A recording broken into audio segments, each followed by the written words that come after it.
Hi, everybody. Sorry for the delay. Had a little bit of a computer issues there. I hope you can hear me. I hope this is all working fine. Welcome to Martin's latest edition of Jam in Place.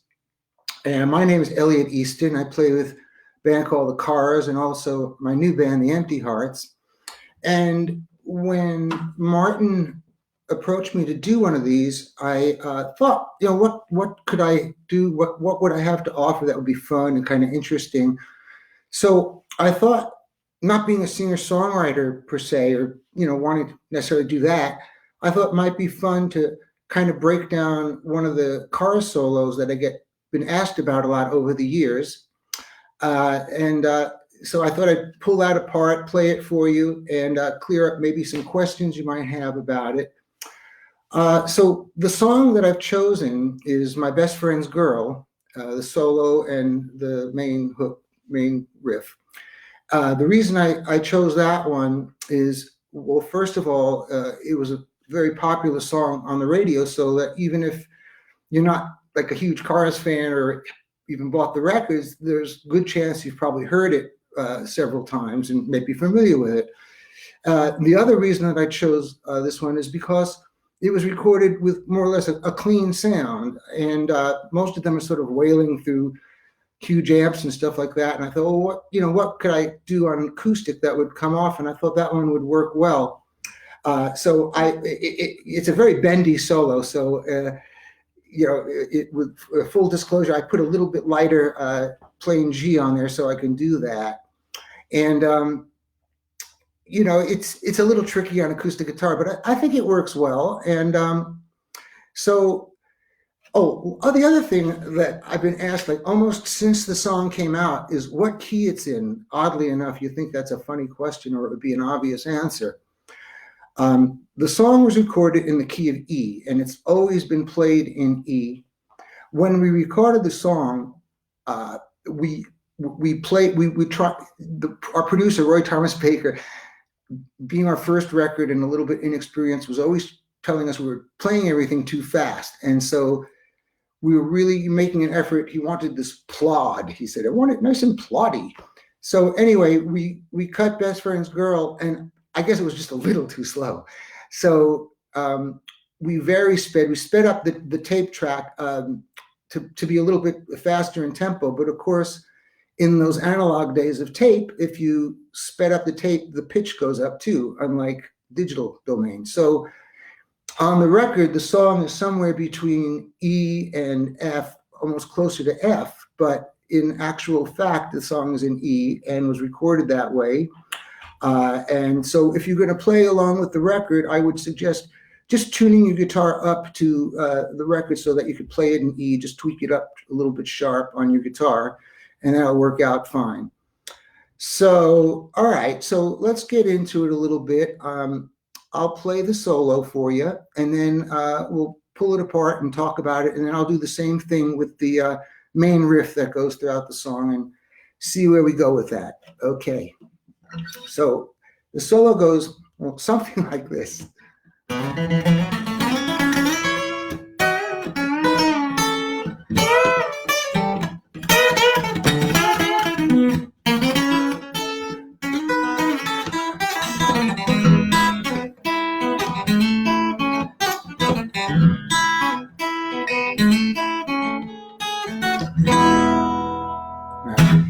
I haven't played it too much in the last 30 years, so I'll do it again.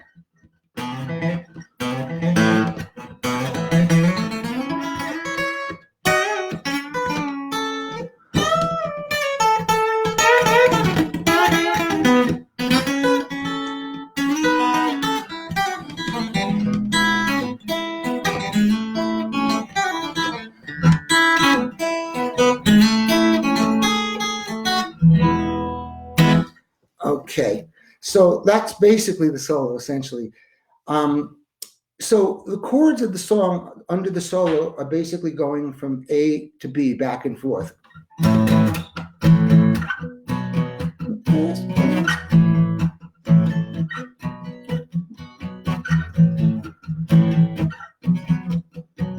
just back and forth like that. So the solo, I start, what?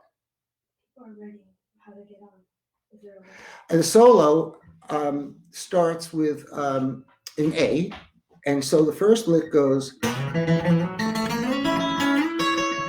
just sort of climbing up in the key of A.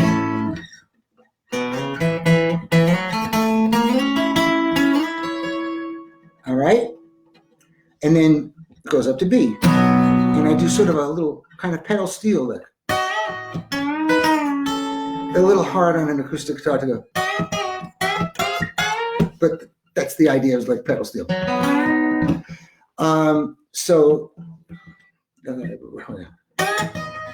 So first one is A, B,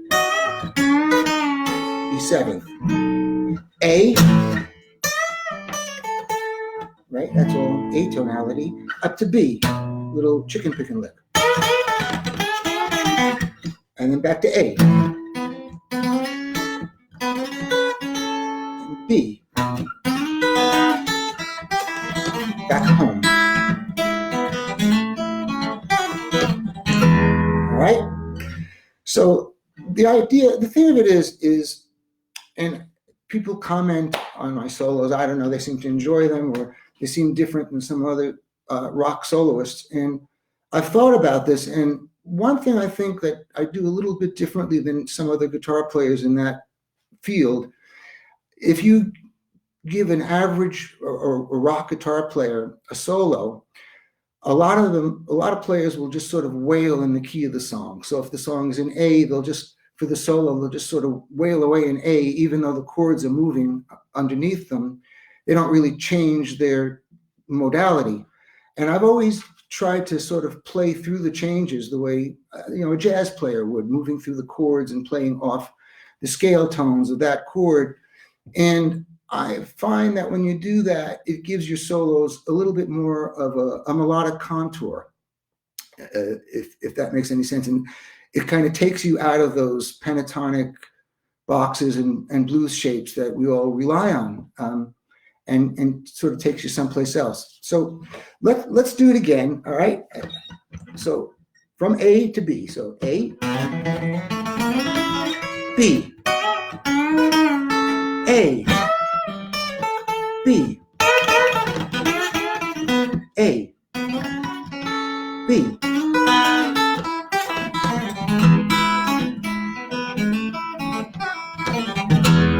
Okay, so that is that's basically the solo. If there are any questions about it, you can text, and I'll try to answer them as they come in. Let's see. Okay, so the other part of the song that I get asked about a lot is the main riff of the song, the intro, and repeats after each chorus, and it goes like this.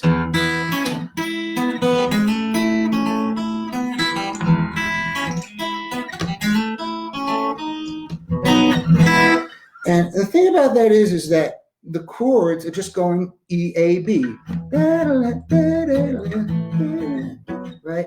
And maybe I subconsciously sparked off that Beatle tune called "I Will," where it's like, "If you want me to, I will."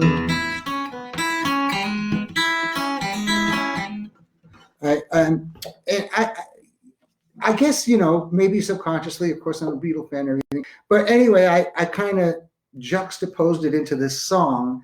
There was really nothing about the song that would suggest a rockabilly lick or any kind of approach like that, but it's just kind of what occurred to me. But what I did with it was, instead of just the "I Will" lick is just, it's static. It just stays the same throughout. What I decided with what I was doing, I wasn't trying to copy that song at that point. It was just sort of an inspiration idea, was again, playing through the changes. But this time I did a very simplified version of what jazz players do that's called chord substitution. So instead of just playing through E, A, and B, I'm playing through the relative minors too. I'm going C sharp minor, there's a relative minor of E, and then F sharp minor, which is the relative minor of A to B. Hold on, I'm getting a message here. People aren't seeing any live stream on Martin page. I have no idea how to change that. Maybe, is there a accessibility thing on here or something? I think thumbs up sounds great, sounds great. I don't know. I'm kind of leave that up to the people at the Martin end because I'm just doing what they asked me to do. So anyway, getting back to chord substitution. So like I said, I'm playing, instead of just 1, 4, 5, I'm playing 1, 6, 2, 5. And so it looks like this. C sharp minor, instead of, I'm going C sharp minor, F sharp minor from A,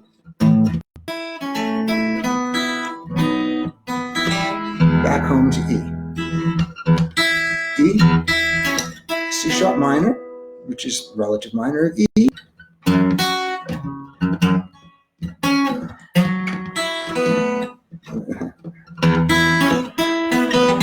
F sharp minor.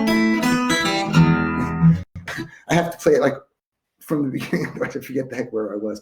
But that's the idea of it. And so it makes it a little bit more interesting and moves through the chords that work with the song that aren't necessarily in the song. And of course, all of these concepts work perfectly with your own style or any type of music you want to play.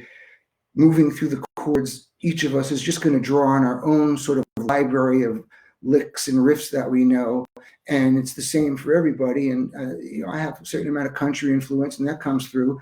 But the concept of just playing through the chords and moving with the changes that way is a good thing to try and make your solos have a little bit different flavor to them.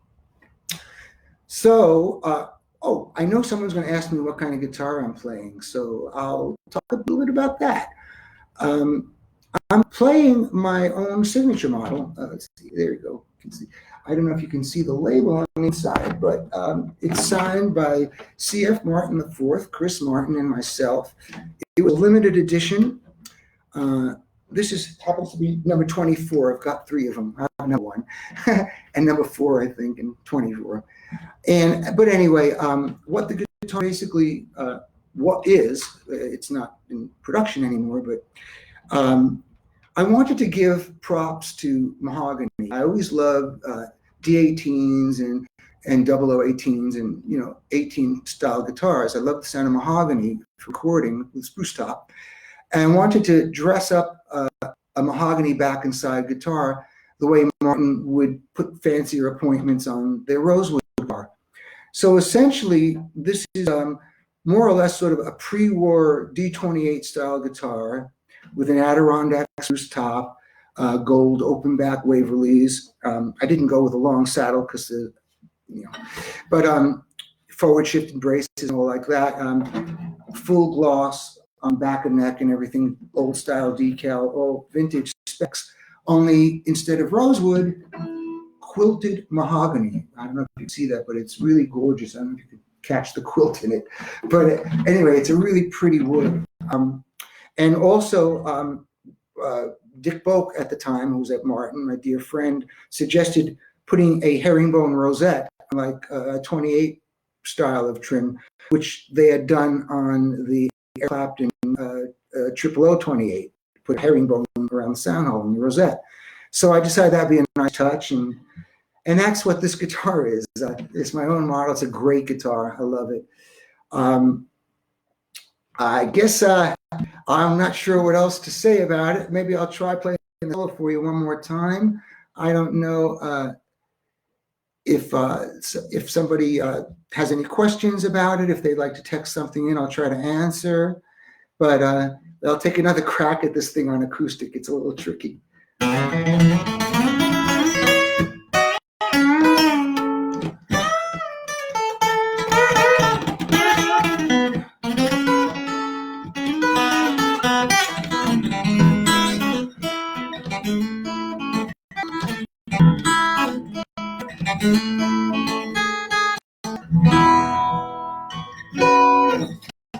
So that's the solo from Best Friend's Girl. Um, you know, I just want to say it's been a real pleasure to share some time with you and be welcome into your homes, and you're welcome into mine, and we're all in the same boat. So it's really an honor to be able to share some music with you. Stay safe, everybody. If you're watching this, you've probably got a really nice acoustic guitar at home. So just sit back and relax and enjoy that, entertain yourself and your family, and have a great time with it. And I'll leave you with a little, and I'll grab a different guitar because this one's got the light strings. I just, something I wanted to say.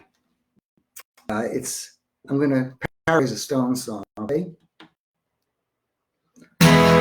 Empty glass to the hospital workers. Let's drink to the salt of the earth.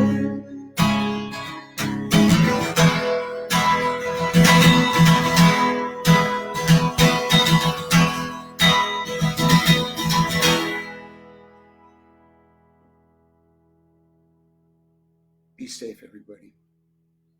Have a great day. Thanks.